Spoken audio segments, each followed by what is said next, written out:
রবীন্দ্রনাথ ঠাকুর বলেছিলেন, যদি ভারতবর্ষকে জানতে চাও বিবেকানন্দকে জানো। বিবেকানন্দকে কি আমরা আজও জানতে পেরেছি? তাঁর চিন্তা, জ্ঞান, কর্মযোগ, বাণী, উপদেশ, তার কতটুকু আমরা বুঝতে পেরেছি, কতটুকু পালন করতে পেরেছি জীবনে? তিনি ছিলেন বীর সন্ন্যাসী। আজ তাঁর 164তম জন্মদিনে বীর পূজার আগে আসুন জেনে নিই কিছু কথা। 1863 সালের 12ই জানুয়ারি ধনী বিশ্বনাথ দত্তের বাড়িতে যে নরেন্দ্রনাথ দত্ত জন্মেছিলেন, পরবর্তীকালে তিনি একজন হিন্দু সন্ন্যাসী, দার্শনিক, লেখক, সঙ্গীতজ্ঞ ও ঊনবিংশ শতাব্দীর সর্বধর্ম সমন্বয়ের বাণী ছড়িয়ে মানুষকে সঙ্গবদ্ধ করতে চাওয়া এক পথপ্রদর্শক, অতীন্দ্রিয়বাদী শ্রীরামকৃষ্ণের শিষ্য। শ্রীরামকৃষ্ণদেবের মৃত্যুর পর তিনি ঘুরলেন সারা ভারতবর্ষ, দেখলেন ভারতের আর্থ-সামাজিক অবস্থা, বুঝলেন এই মূর্খ, অজ্ঞান, ক্ষুধার্ত, জাতীয় বর্ণভেদে জর্জরিত ভারতবাসীকে জাগাতে হবে, বাঁচার মন্ত্র শেখাতে হবে। মানুষের মধ্যে ঈশ্বরের বাস, তাই জীব সেবাই শিব সেবা বুঝলেন, বোঝাতে চাইলেন সমগ্র ভারতবাসীকে। চললেন আমেরিকা চিকাগো ধর্মসভায় যোগ দিতে। চিকাগো ধর্মসভায় ভারত ও হিন্দু ধর্মকে সম্মানের শিখরে পৌঁছনোর পর বিদেশের মাটিতে পেয়েছিলেন সম্মান, আশ্রয়, বিলাসবহুল জীবন এবং অনেক শিষ্য।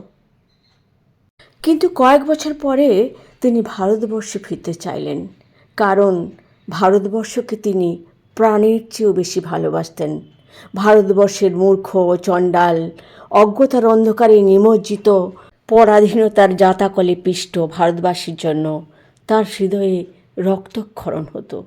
কিন্তু স্বদেশে ফিরেই বিবেকানন্দ পেলেন বিরোধিতা, পেলেন শুধু বঞ্চনা আর প্রতারণা।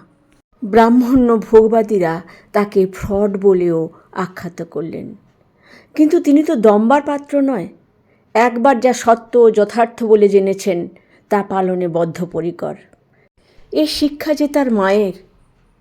একবার স্কুলে ঠিক উত্তর দিয়েও অজ্ঞ শিক্ষকের প্রহারে তিনি যখন বিব্রত, বিস্মিত, মা ভবতারিণী দেবী বললেন, সত্য তো চিরকাল সত্যই থাকে, শিক্ষকের কর্মে দুঃখিত হওয়ার কিছু নেই। সেই কথাটি শুনলেন আবার গুরুর মুখে, সত্য কলির তপস্যা। শত বিরোধিতা সত্ত্বেও সত্যে অবিচল রইলেন সারা জীবন। বললেন, যে যা বলে বলুক, আপনার গোয়ে চলে যাও, দুনিয়া তোমার পায়ের তলায় আসবে, ভাবনা নেই। বলে, একে বিশ্বাস করো, ওকে বিশ্বাস করো। বলি, প্রথমে আপনাকে বিশ্বাস করো দেখি।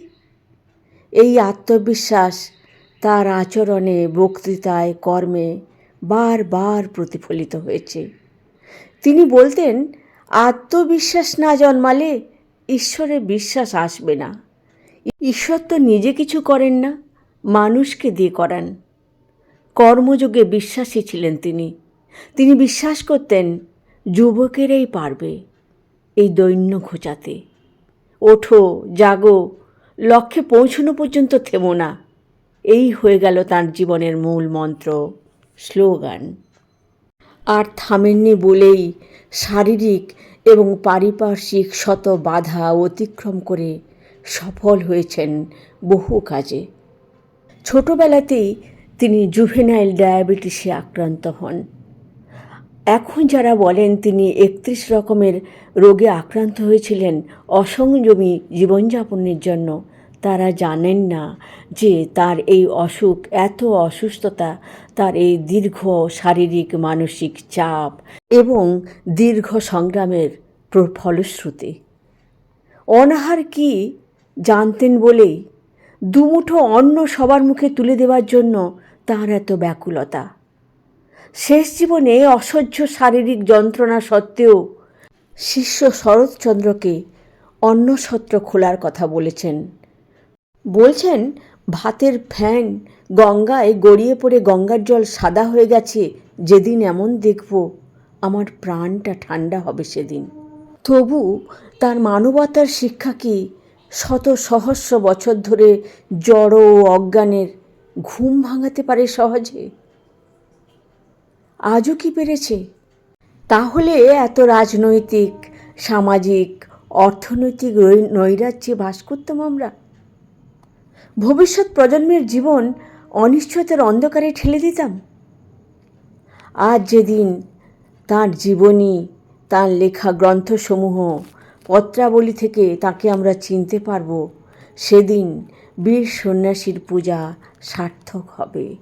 আমাদের জীবন পবিত্র, দীনতামুক্ত ও সফল হয়ে উঠবে। শুধু পূজা নয়, তার কর্মযোগকে আমরা যেন আমাদের জীবনে প্রতিনিয়ত প্রতিফলিত করতে পারি। আর তাই জাতীয় যুব দিবস পালনের সার্থকতা। শুভেচ্ছা জানবেন সবাই এবং মতামত জানাতে ভুলবেন না।